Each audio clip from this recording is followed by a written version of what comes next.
I'm here with Chris O'Connor at the Full Disclosure Conference, and I'm going to be talking to him. So Chris, I know that you've lived on off-world planets. Yes. And you were telling me that they have a form of government there that's better than what we have here. A lot of them, or most of them do, Yeah? actually. But what I was referring to was, it's a system, because our system is upside down.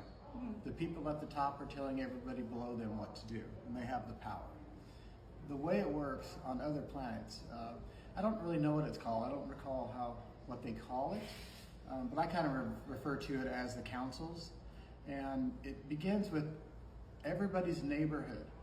So you're in a neighborhood, it's dependent, and the size of the neighborhood is dependent upon the population of that area. So say a city block in New York would be maybe several miles in a rural area. But anyway, you have to have a base number of individuals, people living in that populace, to create a council of 7 people. So everybody in that region elects their own council of 7.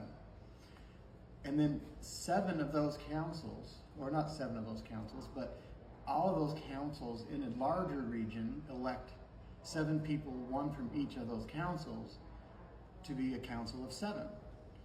And then that moves back up to the next level, say to the state level, and then 7 of those people of those larger councils are then put into a council of 7 to represent the state. And it goes all the way up to what we consider a president right now. So every council below can vote in or vote out somebody above them.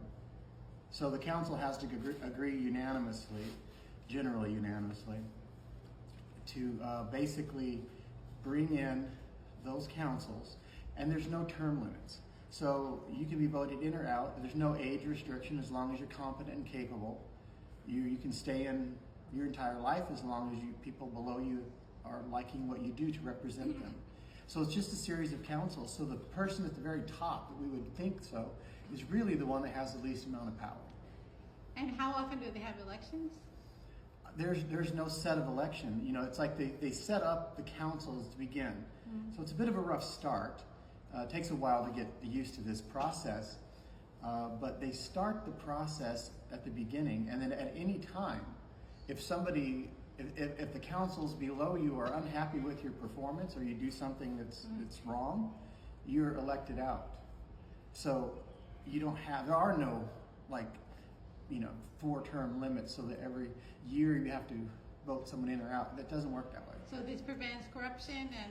It absolutely prevents corruption, unless the whole entire region is corrupt, but then that's very rare, because then that region can be voted out.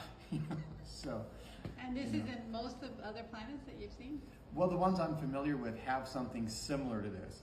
Just basically, it gives the power to the people at the lowest levels, but then it's not so much power that there's not other levels to compensate for any wrongdoing below also. Is there anywhere on Earth that has anything like this? Not that I'm aware of. Sounds great. It'd be nice. Yeah. Okay, well, thank you very much. Sure. Chris O'Connor has had this experience because he is part of the secret space program that has sent him to many planets.